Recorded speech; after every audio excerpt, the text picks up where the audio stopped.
तो ये WhatsApp guys, तो आप सब लोग यही देख रहे हो मेरा एनिमे है जिसका नाम है एनिमे वर्ल्ड। तो गाइस, तो आज ये मेरी असली आवाज़। तो गाइस मैं इसका पार्ट 2 कब के ले आता, लेकिन गाइस मैं किसी और एनिमे मैं बनाने बिजी था। और गाइस ये मेरी असली आवाज़ है और मैं गाइस वॉइस चोरी करता हूँ क्योंकि इसकी भी याद करने में मेरे को दिक्कत होती है। और तो और गाइज़, अगर गाइज़ आप सभी ने अगर गाइज़ बहुत ही अच्छा सपोर्ट किया तो गाइज़ 1K सब्सक्राइबर्स में मैं अपने से ही वो वॉइस करूँगा। और तो और गाइज़, तो इसमें मैं गाइज़ अगर आपने गाइज़ बहुत अच्छा सपोर्ट किया तो गाइज़ एक्सप्लेनिंग वीडियो तो मैं लाऊंगा अपने मुंह से बनाई हुई। और तो और साथ ही साथ मैं गाइज़ ऐसी एनिमे भी लाऊंगा जो कि गाइस हिंदी वॉइस और रियल एनिमे हो। तो गाइस सब्सक्राइब कर लेना। Bye, see you in tata, bye bye. हम लोग थियोडीसिया को देखते हैं जो कि कुछ बंदे के ऊपर अटैक कर देते हैं और उसका ये अटैक के वजह से सभी बंदे वहाँ से डर के मारे भाग जाते हैं। और आगे जब भी थियोडीसिया वो कंटेनर को खोलती है, वहाँ पर तो काफी सारे लड़कियाँ थी और देखते देखते तभी वहाँ पर थियोडीसिया की बहन यूफेमिया भी वहाँ पर आ जाती है। और तभी हम लोग दूसरा सियोन को देखते हैं जो कि सभी से कह रही होती है कि तुम सभी को एक दूसरे से लड़ना है और जो कोई भी लास्ट में बचेगा वो ही सेज बनेगा। और उसका ये बात को सुनकर सेलेसी उससे कहने लग जाता है क्यों ना मैं ही तुमको मार दूं। जिस पर सियोन उसे कहने लग जाते है ठीक है, अगर तुम मुझे यहाँ पर ही मार दोगे तो ये ट्रायल खत्म हो जाएगा। और उसका ये बात को सुनकर जल्दी से सेलेसी अपना डेथ एबिलिटी का इस्तेमाल करके उसको मारने की कोशिश करता है, लेकिन उसका पावर सियोन के ऊपर बिल्कुल भी असर नहीं हुआ था। और उसको इतना ज्यादा हैरान देखा सियोन उसको बताने लग जाती है मैं कुछ टाइम पहले ही मर गई थी लेकिन मैं दोबारा जिंदा हो गई हूँ। ये क्या कर रही, वो उसको वहाँ पर ही मार देती है। और तभी हम लोग दूसरा यूगिरी को देखते हैं जो कि पहाड़ से नीचे गिर रहा होता है, जहाँ पर वो याद करने लग जाता है कि उसके टीचर उससे एक दिन कहा था कि तुम जैसे ही सोचोगे वैसे ही तुम बन जाओगे। और अपना टीचर का ये बात को सुनकर जल्दी से यूगिरी अपना पावर का इस्तेमाल करके ग्रेविटी को ही मार देता है, जिस वजह से वो काफी आराम से नीचे उतर जाता है, जहाँ पर उसको पता चलता है कि वो अभी 7th फ्लोर पर है। और तभी हम लोग दूसरा माना को देखते हैं जो कि उन दोनों से कह रही होती है मैं अपने भाई को जिंदा करने वाली हूँ, इसी वजह से तुम दोनों यहाँ से जा सकते हो। और उसका ये बात को सुनकर जब भी वो दोनों यहाँ से जाने की कोशिश करते हैं वो दोनों जा नहीं पाते हैं। और ये सारा कुछ देख के लूटे उसको बताने लग जाती है कि ये सारा कुछ जगह माना की बॉडी बन चुकी है और जब तक माना अपने भाई को जिंदा नहीं कर देती ये दोनों यहाँ से नहीं जा सकते हैं। और अगर हम चाहे तो हम दोनों में से एक ही बंदा बाहर जा सकता है, इसी वजह से तुम जल्दी से यहाँ से भाग जाओ। लेकिन यहाँ पर तो हाना उसको अकेला नहीं छोड़ सकता था, इसी वजह से वो उसको साफ साफ मना कर देता है। और ये सारा कुछ सुन के लूटे जल्दी से उसको लात मार के बाहर निकाल देती है। और आगे जब भी हाना पीछे मुड़कर देखता है माना का बॉडी तो बंद हो रहा था। और ये देखकर जल्दी से माना भागते हुए यूगिरी के पास चला जाता है, जहाँ पर वो अपना सिर झुकाकर उससे कहने लग जाता है कि प्लीज तुम मुझे बचा लो। और उसका ये बात को सुनकर यूगिरी भी अपना पावर का इस्तेमाल करके वो वाटर मॉन्स्टर को हरा देता है। और आगे यूगिरी उससे कहने लग जाता है कि मैं 6th फ्लोर पर जाना चाहता हूँ, क्या तुमको इसके रास्ता पता है। जिस पर हाना उससे कहने लग जाता है कि तुम जिस रास्ते से आए हो तुम उसी रास्ते से चले जाओ ना। जिस पर यूगिरी उसको बताने लग जाता है कि मैं गलती से पहाड़ से नीचे गिरकर यहाँ पर आ गया हूँ, इसी वजह से मैं वहाँ से नहीं जा सकता। और उसका ये बात को सुनकर हाना उससे कहने लग जाता है कि आखिरकार तुम अभी कैसे जिंदा हो। यूगिरी बताता है क्योंकि मैंने उस टाइम पे ग्रेविटी को ही मार दिया था, इसी वजह से मैं अभी जिंदा हूँ। और आगे हाना उससे कहने लग जाता है ठीक है, अगर तुम बाहर जाना ही चाहते हो तो मैं तुमको शॉर्टकट रास्ते से बाहर ले जा सकता हूँ, लेकिन इसमें मेरा एक शर्त है कि तुमको पता होगा कि इस जगह पर काफी सारे मॉन्स्टर हैं और जाते जाते तुमको मुझे उन सभी मॉन्स्टर से प्रोटेक्ट करना पड़ेगा। जो सुनकर यूगिरी में मान जाता है और आगे वो उससे कहने लग जाता है मैं तुमको प्रोटेक्ट तो कर दूंगा लेकिन तुमको डेविड को उठाकर लेकर जाना पड़ेगा। तभी हम लोग दूसरा एक लड़की को देखते हैं जो कि टोमोचिका को ढूंढ रही होती है उसको खत्म करने के लिए, लेकिन वहाँ पर टोमोचिका छुप छुप कर ये सारा कुछ देख रहा था। और दूसरा हम लोग याकीमासा नाम का एक लड़के को देखते हैं जिसके पास किताब को पढ़कर फ्यूचर देखने की पावर है। और तभी आप लोग वही लड़की को देखते हैं जिसके पास शिनोजाकी आ जाती है। और टोमोचिका को ये सारा कुछ करते हुए देखकर मोमो उसे कहने लग जाती है कि आखिरकार तुम यहाँ पर क्या कर रही हो। टोमोचिका बताती है यहाँ से किसी और जगह पर जाना मेरे लिए काफी ज्यादा रिस्की है। जो सुनकर मोमो उसे कहने लग जाती है हाँ तुम सही कह रहे हो, अगर यूगिरी तुम्हारे साथ होता तो कुछ भी टेंशन नहीं होता, लेकिन वो अभी 7th फ्लोर पर है। और तभी हम लोग दूसरा यूगिरी को देखते हैं जो कि एक लिफ्ट के पास आ जाता है वापस जाने के लिए, लेकिन यहाँ पर यूकीमासा तो वही लिफ्ट के पास खड़ा हुआ था, जहाँ पर उसको बुक पढ़ के पता चलता है कि ये लिफ्ट से यूगिरी बाहर आने वाला है। और ये पता चलने के बाद वो काफी ज्यादा खुश हो जाता है और अपने मन में कहने लग जाता है यही सही मौका है एक ऐसे पर्सन को मारने का जो कि काफी ज्यादा कमजोर है। और इसी वजह से वो जल्दी से वही किताब से कहने लग जाता है कि तुम जल्दी से यूगिरी को मार दो, जिस पर वो किताब कहने लग जाती है नहीं, अगर मैं उसको मारने की कोशिश की तो मैं खुद ही मर जाऊंगा। लेकिन यहाँ पर युकीमासा तो इसके बावजूद भी हार मानने के लिए तैयार ही नहीं था, जहाँ पर वो उस किताब से बार बार कह रहा होता है कि तू जल्दी से उसको मार दो, लेकिन काफी कहने के बावजूद भी वो किताब उसको नहीं मारती। और देखते देखते तो यहाँ पर यूगिरी भी आ जाता है और वो जल्दी से युकीमासा को मार देता है। और ये देखकर हाना उससे पूछने लग जाता है कि आखिरकार तुम इसको क्यों मारा, जिस पर यूगिरी उसको बताने लग जाता है क्योंकि मुझे ऐसा लग रहा था कि ये लड़का मुझे मारने की कोशिश कर रहा है और इसी वजह से मैंने जल्दी से उसको ही मार दिया। और ये बताकर ही वो फोन पर किसी के साथ बातें करने लग जाता है, जो देखकर हाना उससे कहने लग जाता है कि तुम कितनी ज्यादा अजीब हो कि तुमने अभी अभी एक बंदे को मारा है, लेकिन तुम्हें देखकर ऐसा लग रहा है कि तुम्हें इससे कुछ भी फर्क ही नहीं पड़ता। और तभी हम लोग एक लड़की को देखते हैं जो कि बेड के ऊपर लेटकर आराम कर रही होती है, लेकिन तभी अचानक से उसके ऊपर एक पत्थर आकर गिरता है, लेकिन इससे वो लड़की को कुछ भी नहीं होता। और आगे वो लड़की टेलीपोर्ट होकर वही बंदे के पास जाता है जिसने की उसके ऊपर पत्थर फेंका था, और उसको जिंदा देखकर जल्दी से एक बंदा अपना पावर का इस्तेमाल करके उसके ऊपर लावा गिरा देता है, लेकिन इससे तो वो लड़की को कुछ भी नहीं हुआ था। और आगे वो लड़की उन दोनों से कहने लग जाती है कि अब कुछ भी हो जाए मैं तुम दोनों को नहीं छोड़ूंगी। और ये कहकर जब भी वो लड़की एक बंदे को ऊपर पंच करता है वो वहाँ पर ही गायब हो जाता है। और इसका ये खतरनाक पावर को देखकर दूसरे वाला लड़का काफी ज्यादा हैरान था। और आगे वो लड़के के पूछने पर वो लड़की बताने लग जाती है कि मैं ट्रिप पर जाने से पहले एक दिन मैं अपने स्कूल पर जा रही थी, लेकिन रास्ते में मैंने देखा कि दो कैट आपस में लड़ रहे हैं, लेकिन ये कैट नॉर्मल तरीकों से फाइट नहीं कर रही थी।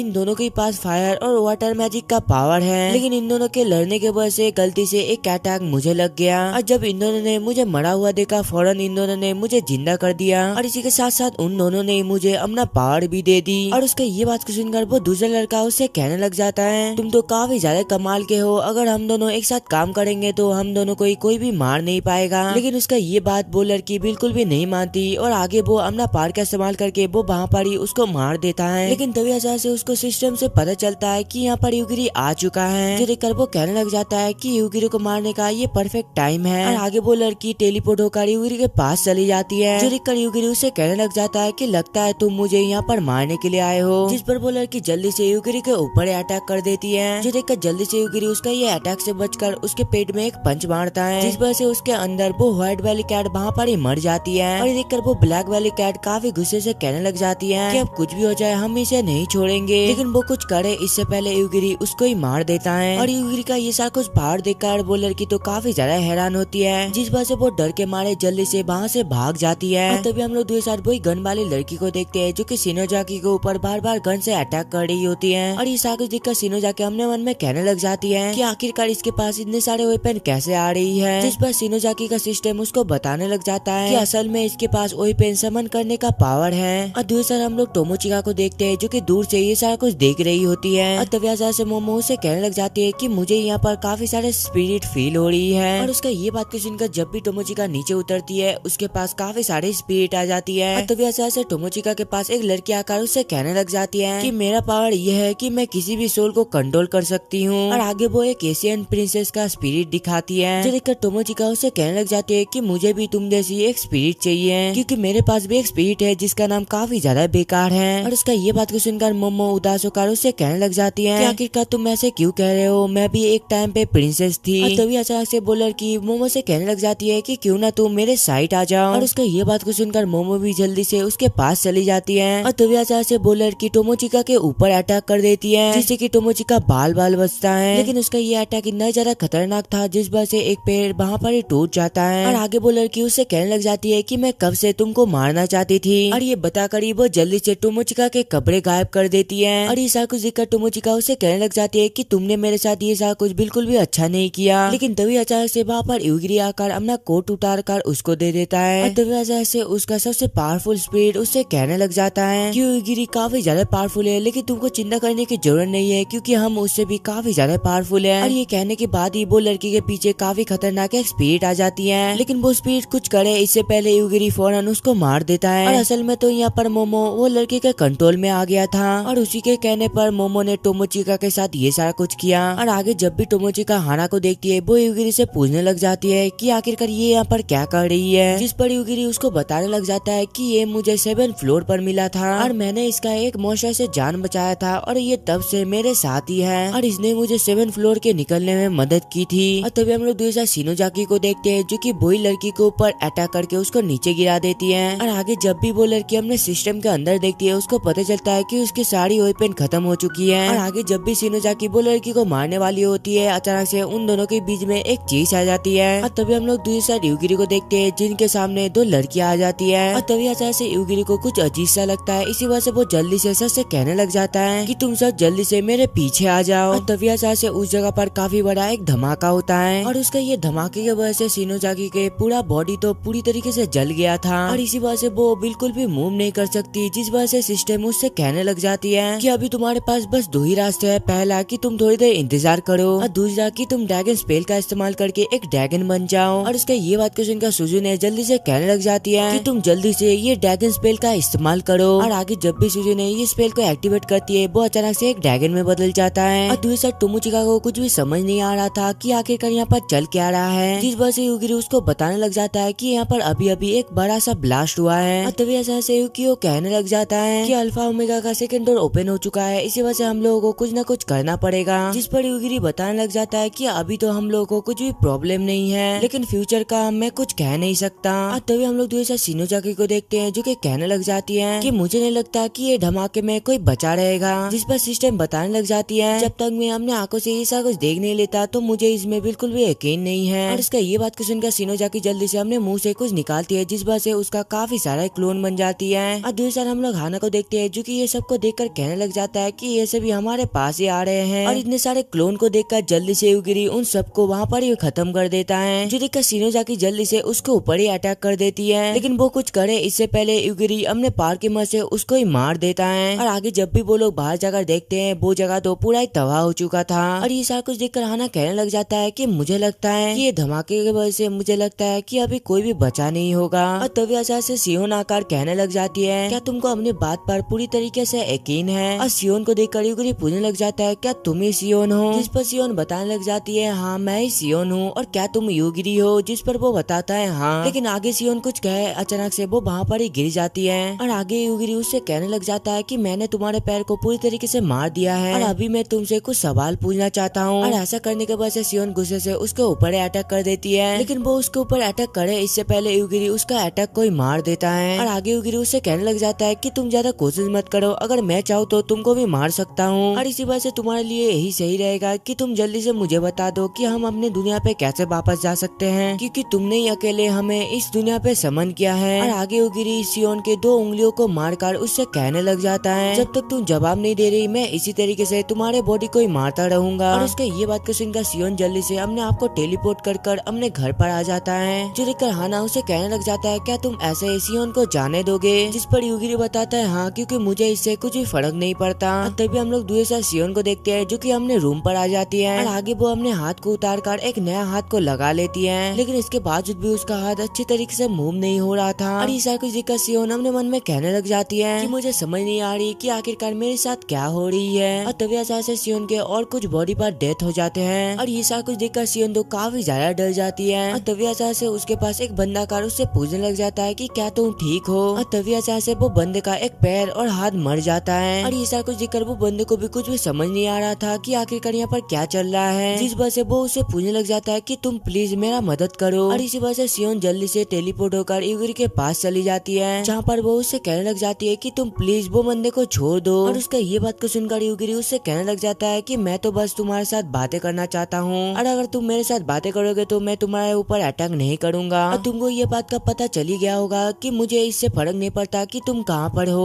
और मैं तुमको हर जगह पर अटैक कर सकता हूँ और मैं उसको भी मार सकता हूँ जो कि तुम्हारे पास में है। और उसका ये बात को सुनकर हाना तो काफी ज्यादा डर जाता है और उससे पूछने लग जाता है क्या ये सच बात है और क्या तुम मेरे साथ भी ये सारा कुछ कर सकते हो, जिस पर युगिरी कहने लग जाता है नहीं तुम मेरे टारगेट नहीं हो। और आगे युगिरी उससे पूछने लग जाता है कि जल्दी से बताओ हम अपने घर पर वापस कैसे जा सकते हैं, जिस पर सियोन बताने लग जाती है कि अभी घर जाने का कोई भी रास्ता नहीं है। और उसका ये बात को सुनकर युगिरी हाना की तरफ इशारा कर उससे कहने लग जाता है कि हाना पहले भी इस दुनिया पे आ चुका है और वो उस टाइम पे अपने घर पर ही भी वापस चला गया था, जिस पर सियोन बताने लग जाती है कि जब ये इस दुनिया पे आया था तब दोनों दुनिया एक दूसरे से लिंक थे, लेकिन अभी दोनों दुनिया एक दूसरे से लिंक नहीं है और दोनों दुनिया को दोबारा लिंक करने के लिए अभी हम लोग को कोऑर्डिनेट चाहिए। जिस पर युगिरी कहता है ठीक है तुम अपने दुनिया के कोऑर्डिनेट बताओ। और उसका ये बात को सुनकर सियोन उसको काफी सारा कोऑर्डिनेट दिखाती है और इतने सारे कोऑर्डिनेट को देखकर सभी लड़कियां तो काफी ज्यादा हैरान थे। और आगे युगिरी उससे कहता है ठीक है, अभी तुम इसका पावर सोर्स दिखाओ। और उसका ये बात को सुनकर सियोन जल्दी से अपने अंदर से एक क्रिस्टल को निकालकर उससे कहने लग जाती है कि तुम एक क्रिस्टल से अपने दुनिया पे वापस नहीं जा सकते। जिस पर युगिरी उससे पूछने लग जाता है क्या तुम एक क्रिस्टल के बिना रह सकते हो। सियोन कहती है हाँ, क्योंकि मैं कभी भी इसके साथ रिलेट नहीं हुई। और आगे जब भी युगिरी वो क्रिस्टल को टच करता है उसको पता चल जाता है कि आखिरकार ये क्रिस्टल के अंदर पावर कम क्यों है, क्योंकि युगिरी ने पहले जितना भी सेज कैंडिडेट को मारा है उनके पास भी यही क्रिस्टल थे। जिस पर सियोन बताने लग जाती है हाँ, लेकिन जब भी कोई सेज कैंडिडेट मारा जाता है उसका क्रिस्टल पूरी तरीके से बेकार हो जाता है। और आगे युगिरी उसे पूछने लग जाता है कि बाकी सेज कैंडिडेट अभी कहाँ पर है, लेकिन इसके बारे में सियोन को तो बिल्कुल भी मालूम नहीं था। इसी वजह से वो कहने लग जाती है कि मुझे इसके बारे में नहीं पता। और आगे जब भी हाना मैप को चेक करता है उसको पता चल जाता है कि आखिरकार बाकी सेज कैंडिडेट कहाँ पर है। और आगे हाना युगिरी से पूछने लग जाता है कि क्या तुम सियोन को यहीं पर ही छोड़ने वाले हो। जिस पर युगिरी बताने लग जाता है हाँ, क्योंकि मुझे इससे कुछ भी दुश्मनी नहीं है और मुझे तो बस सियोन से ये इन्फॉर्मेशन चाहिए थी। जिस उनका हाना कहने लग जाता है लेकिन सियोन ने मुझे काफी ज्यादा परेशान किया है। जिस पर युगिरी कहता है मुझे ये बात से कोई भी प्रॉब्लम नहीं है। ये कहकर वो सभी वहाँ से चले जाते हैं। और आगे जब भी सियोन वहाँ से जाने की कोशिश करती है अचानक से उसके ऊपर अटैक हो जाता है, लेकिन सियोन उससे बचने के लिए अपने टेलीपोर्ट का इस्तेमाल करता है, लेकिन इससे कुछ भी फर्क नहीं पड़ता क्योंकि माना के ब्लड ने उसको पहले नीचे से पकड़ लिया था। और तभी अचानक से वहाँ पर माना आकर उससे कहने लग जाती है कि मैं कब से सोच रही थी कि मेरे पेट के अंदर ये हलचल क्यों हो रही है। और माना को देखकर सियोन उसे कहने लग जाती है कि तुम तो डार्क लॉर्ड हो है ना। जिस पर वो बताती है हाँ, और आगे वो उसको अपने पेट के अंदर खींच लेती है। और आगे माना उसे कहने लग जाते है कि तुम काफी ज्यादा कमजोर हो और तुमको शर्म आना चाहिए अपने आप को एक सेज कैंडिडेट कहते हुए। और आगे सियोन अपने मैजिक का इस्तेमाल करने की कोशिश करती है लेकिन वो कर नहीं पाती। जो देखकर माना उसे कहने लग जाती है कि तुम अभी मेरे पेट के अंदर हो और इसी वजह से तुम इस जगह पर अपने पावर का इस्तेमाल नहीं कर पाओगे। और मरने से पहले सियोन उसे कहने लग जाती है कि मैं मरने तो लगी हूँ, लेकिन तुम युगिरी नाम को याद रखना क्योंकि एक दिन ना एक दिन यही तुमको मारेगा। फिर नेक्स्ट सीन में हम लोग किंगडम का सीन को देखते हैं जहाँ पर माना की पूरी बॉडी किंगडम में फैल रही होती है। और ये सारा कुछ देखकर सभी सोल्जर कहने लगते हैं कि हमें जल्दी से यहाँ से जाना चाहिए। और उसका ये बात को सुनकर रिक साफ साफ उसको मना कर देता है, जहाँ पर वो कहने लग जाता है नहीं, ये हमारी ड्यूटी है और कुछ भी हो जाए हम इस चीज को रोक कर ही रहेंगे। ये कहकर वो उसके ऊपर अटैक कर देता है और उसका ये अटैक के वजह से माना का पूरा बॉडी फैल जाता है, जो देखकर तो सभी सोल्जर काफी ज्यादा खुश हो जाते हैं। लेकिन तभी अचानक से उस जगह पर फिर से माना का बॉडी आ जाती है और ये सारा कुछ देखकर रिक कहने लग जाता है इसका मतलब ये है कि डिमोन लॉर्ड को कोई आजाद कर दिया है। और तभी हम लोग दूर से एक बंदे को देखते हैं जो कि हंसते हुए कह रहा होता है कि माना जाग चुका है। और तभी उस जगह पर युगिरी आ जाता है और बिना कुछ सोचे युगिरी डायरेक्ट उसको खत्म कर देता है, क्योंकि यहाँ पर युगिरी को ऐसा फील हो रहा था कि उसको ये बंदे को मार देना चाहिए। और आगे वो डेविड से पूछने लग जाता है कि हम लोग अभी कहाँ पर है, जिस पर वो बताने लग जाता है कि हम लोग अभी डिवाइन किंग के घर पर है। और तभी ऐसे टोमोचिका देखते है कि उनकी तरफ एक बॉडी आ रही है और ये सारा कुछ देखकर हाना घबराते हुए कहने लग जाता है कि ये सारा कुछ मेरी गलती है और अगर मैं सच बात कहूँ तो मेरे पास और कोई भी चॉइस नहीं थी। और आगे टोमोचिका के पूछने पर हाना बताने लग जाता है कि ये असल में एक डार्क लॉर्ड है और डार्क लॉर्ड पहले अंडरवर्ल्ड पे सील था, लेकिन मैंने वो सील को तोड़ दिया। और उसका ये बात को सुनकर युगिरी समझ जाता है कि आखिरकार वो यहाँ से भागना क्यों चाहता था। और तभी उस जगह पर माना आ जाती है और आगे वो हाना को देखकर उससे कहने लग जाती है तुम भी यहाँ पर हो, ये तो काफी अच्छा टाइम है। और उसका ये बात को सुनकर युगिरी हाना से पूछने लग जाता है कि क्या तुम डार्क लॉर्ड को जानते हो। और तभी अच्छा से माना कहने लग जाता है कि मैं युगिरी को ढूंढ रहा हूँ जो कि मेरे बड़े भाई को मारा है। और उसके ये बात को सुनकर घबराती हुए हाना युगिरी की तरफ इशारा करते हुए कहने लग जाता है कि यही असल में युगिरी है। और उसके ये बात को सुनकर माना कहने लग जाता है कि अच्छा तुम ही हो युगिरी जिसने कि मेरे भाई को मारा है और इसी वजह से कुछ भी हो जाए तुमको मरना ही होगा। लेकिन माना कुछ करे इससे पहले युगिरी उसको ही मार देता है। फिर थोड़ी देर बाद का सीन दिखाया जाता है जहाँ पर सभी छत पर थे और तभी अचानक से डेविड कहने लग जाता है कि मुझे पता था कि ये सारा कुछ होने वाला है और इसी वजह से मैंने पहले से ये सारा कुछ इंतजाम करके रखा था। और ये देखकर युगिरी कहने लग जाता है कि मुझे नहीं लगता कि हम पांचों इसमें जा सकते हैं और इसी वजह से हम हाना को यहीं पर ही छोड़ देंगे। और उसके ये बात को सुनकर हाना रोते हुए कहने लग जाता है कि प्लीज तुम ऐसा मत करो, मुझे भी अपने साथ लेकर चलो। और उसके ये बात को सुनकर डेविड कहने लग जाता है कि तुम सही कह रहे हो, मुझे भी लगता है कि ये हम चारों को उड़ा कर नहीं ले जा सकता। और तभी उस जगह पर मोमो आकर कहने लग जाती है कि तुम ज्यादा टेंशन मत करो, मैं सारा कुछ संभाल लूंगी। फिर थोड़ी देर बाद का सीन दिखाया जाता है जहाँ पर हम लोग देखते हैं कि वो चारों युगिरी और टोमोचिका को छोड़कर वहाँ से चले जाते हैं। और तभी टोमोचिका मोमो से पूछती है अब बताओ आखिरकार अब तुम क्या करने वाली हो। और उसके ये बात को सुनकर मोमो जल्दी से अपने पार के मदद से टोमोचिका को एक ड्रेस पहना देती है और ये कहकर वो कहने लग जाती है कि अब तुम आसमान पे उड़ सकती हो। जिस पर युगिरी कहने लग जाता है तो आखिरकार मेरा क्या क्या होगा। मोमो बताती है कि तुम टोमोचिका को पकड़कर यहाँ से चले जाना, और उसका ये बात को सुनकर युगिरी जल्दी से टोमोचिका को पकड़ लेता है। और आगे हम लोग देखते हैं कि टोमोचिका युगिरी को उठाकर वहाँ से ले जा रही होती है। फिर शाम का सीन दिखाया जाता है जहाँ पर हम लोग देखते हैं कि सभी लोग अपने डेस्टिनेशन पर पहुँच गए थे, और वहाँ पर जाकर युगिरी पूछने लग जाता है कि अब हम लोग क्या करेंगे, जिस पर टोमोचिका बताने लग जाती है कि मुझे नहीं पता और मैं तो काफी ज्यादा थक चुकी हूँ और इसी वजह से मैं अभी बस आराम करना चाहती हूँ। और उसका ये बात को सुनकर डेविड कहने लग जाता है तो फिर ठीक है, क्यों ना हम लोग पास ही के एक सिटी पर चलें और वहाँ पर जाकर हम लोग रिलैक्स कर सकते हैं और हम लोग को वहाँ पर कुछ न कुछ खाने को भी मिल जाएगा। और तभी अचानक से टोमोचिका पूछने लग जाती है कि आखिरकार हाना कहाँ पर गया है, जिस पर युगिरी कहने लग जाता है मुझे लगता है कि वो भाग गया है, और ऐसा इसलिए है क्योंकि उसके पास और कोई रीजन नहीं है हम लोग के साथ रहने का। और तभी अचानक से उस जगह पर एक गाड़ी आता है जिसके अंदर से रिजले बाहर निकलती है, और रिजले को देखकर युगिरी उससे पूछने लग जाता है कि आखिरकार तुमको क्या चाहिए, जिस पर वो बताने लग जाती है कि प्लीज तुम मुझसे शादी कर लो। युगिरी कहता है माफ करना लेकिन मैं ऐसा नहीं कर सकता। और तभी ऐसे वो गाड़ी में से थियोडीसिया और यूफेमिया बाहर निकलती है, जहाँ पर वो दोनों रिजले से कहने लग जाती है अगर आप युगिरी से अचानक से शादी करने के बारे में पूछेंगे तो वो आपको मना ही करेगा। और थियोडीसिया को देखकर युगिरी उससे पूछने लग जाता है कि क्या तुमने अपने बहन को ढूंढ लिया है। थियोडीसिया बताती है कि ये समझाना काफी ज्यादा मुश्किल है, इसी वजह से मैं तुमको इसके बारे में बाद में बता दूंगी। और तभी अचानक से रिजले युगिरी से कहने लग जाती है अगर आप मेरी बात मानेंगे तो मैं आपको अपना क्रिस्टल दे दूंगी। और तभी हम लोग दूसरा डिवाइन किंग को देखते हैं जो कि कहने लग जाती है कि आखिरकार युगिरी अकेला ये सारा कुछ कैसे कर सकता है, और मैं अगर सच कहूँ तो वो एक मॉन्स्टर है और मैं उसको अकेला नहीं छोड़ सकती। फिर थोड़ी देर बाद का सीन दिखाया जाता है जहाँ पर सभी लोग कैरेज में बैठकर जा रहे होते हैं, और वहाँ पर जो युगिरी होता है वो टोमोचिका के गोद में सिर रख के सो रहा होता है, और सबने वो अपने टीचर को देखता है जहाँ पर असाका युगिरी से कह रही होती है कि तुम अपनी पावर को अपनी मर्जी से इस्तेमाल कर सकती हो, और मुझे नहीं लगता कि ये पावर कोई बुरा पावर है, और इसी वजह से तुम उन्हीं बंदे को मारना जो कि काफी ज्यादा बुरे हो और तुमको हमेशा ही परेशान करते हैं, और तुम उन लोगों को मत मारना जो कि काफी ज्यादा अच्छे हो, और तुम सबसे पहले लोगों की इमोशन को समझना और उसके साथ बातें करने की कोशिश करना। और अपने टीचर का ये बात युगिरी काफी गौर से सुन रहा होता है, और इसी के साथ ये वाला एनीमे खत्म होता है। सो वीडियो कैसा लगा कौन में जरूर बताना, चैनल पे न्यू हो तो प्लीज यार सब्सक्राइब कर देना। मिलता है अगली वीडियो पे, तब तक के लिए सायोनारा।